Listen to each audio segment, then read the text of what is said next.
As I told you before, it was when reading Josephus, trying to get a topological picture of ancient Jerusalem, that I did start thinking that something was off. Something didn't fit. Now, of course, a possibility that Josephus might be mistaken or just wrong was the most obvious explanation, although that would be strange, because he lived in Jerusalem and he was an eyewitness, allegedly. Now, on the topic of Josephus and his reliability or unreliability, I will come back in a future video. But in order to assure you it wasn't just Josephus, I asked the internet if there are other ancient accounts, descriptions of Jerusalem, and there are. On the topic, I promised in last video that that subject is postponed and we'll discuss in the next video. But here I want to discuss the account of two pilgrims that visited Jerusalem in ancient days. Now, one of those pilgrims arrived in the year 333, which is of course an interesting period. Christianity was legalized just 2 decades prior, and just 8 years, it was just 8 years after Helen, the mother of Constantine, went to Jerusalem, reviving or initiating the habit of pilgrimages to Jerusalem. This pilgrim left behind travel notes. He was from the French city of Bordeaux. Itinerarium Burdigalense, Latin for notes by someone from Bordeaux. Now, the journey started and ended in Bordeaux, so probably he was from Bordeaux. That sounds reasonable. But he remains anonymous. Now, let us see what this guy has to tell. What he has to tell. Maybe it's good to tell you first the route he was taking. Let me put it here. His first observation was over here. So he probably entered the city from the east side. His previous entry in his itinerary was from the day before, about 12 miles away from Jerusalem. So the first thing he was telling about Jerusalem started here, and then he went up to a location like here. He made an observation, then he went to there, made an observation, and then he went in that direction, making an observation on this point here, and then he left the city, made an observation over here, and went to Mount of Olives, somewhere over there, but that is not very important. Now keep that in mind. That was the path he was taking, and let's go to the actual story. He started with his observation about the temple. There are in Jerusalem 2 large pools at the side of the temple, that is, one on the left side and one on the right side. Now, and moreover, he continues his story. Here is also the corner of an exceeding high tower where our Lord Jesus ascended. Now, that is not important in this situation. An exceeding high tower, and he describes that as under the pinnacle of the tower are many rooms, and here was Solomon's palace, and there are also large subterranean reservoirs of water and pools constructed with great labor. So when this guy was standing here, he was describing the temple with 2 pools on either side, and he clearly distinguished it from the other pools he is aware of, Bethesda, for instance. He is seeing pools close to the temple, and then he sees the corner of a large tower. So probably he's looking at this one here. He is looking from below, and he describes that it has contained palaces of Siloam, and that there were subterranean reservoirs under it. Well, that sounds familiar. And then he continues his story. Also, as you come out of Jerusalem, go up to Mount Zion. So again, he was out of the old city, went up to Zion. This is more often referred to as Zion or Mount Zion, the upper city. So he went up in that direction. And on the left side,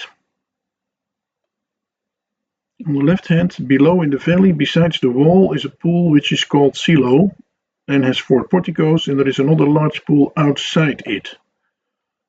So what he is describing here, when he is climbing up Mount Zion to the upper city, he is looking towards the left.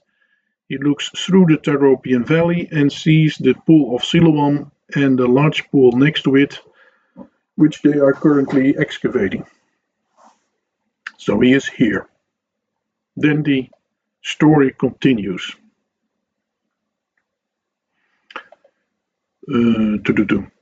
On this side, one goes up Zion and sees the house of Caiaphas the priest. And then he starts a description of the house of Caiaphas, probably here somewhere. And then the story continues from hence, as you go out of the wall of Zion, as you walk towards the gate of Neapolis, Damascus gate. So let's stop here again. So he's then going to the right. He's going out of the upper city, out of Zion, in the direction of the Damascus gate, which is over here. He stops here to make the following observation. Going out of the wall of Zion, you walk toward the gate of Neapolis. Towards the right, below in the valley, are walls, where was the house of the pretorium of Pilate. Now that is interesting. I will come back on that in a minute. And he describes that on the other side, on the left hand, is a little hill, Golgotha, where the Lord was crucified. And about a stone's throw from thence is a vault wherein his body was laid. So he is clearly standing on that spot, and he sees on his left side the hill of Golgotha, and a stone's throw away from it, the grave. And the important thing is what he was looking at his right side. And let's go to another map, which gives us more geological clues. This green here is the Tyropian Valley, and you see that it is becoming a trench here, which is following this course. And the guy was standing here on this location, looking to the left to Golgotha and to somewhere to the grave over there. And he was looking to his right, and he saw a wall and a trench. And what he is describing there, towards the right, below in the valley, are walls, where was the house or pretorium of Pilate. So this guy here, standing here, looking to the walls, is identifying this whole structure as the pretorium of Pilate. It sounds like he is that he just confirms that the Citadel was actually Fortress Antonia. And notice he didn't mention anything about an enormous citadel when he was discussing the temple, that the temple was on top of it. He was discussing the tower, but clearly separated from the temple when he was looking from this location here. Let's go back when he was standing here and he was looking toward the temple and to the tower. Anyway, on this side she clearly identified this whole object here being Fortress Antonia. Now this second Pelgrim and the comments he made, he went there in the year 570. Let me look where that was told here.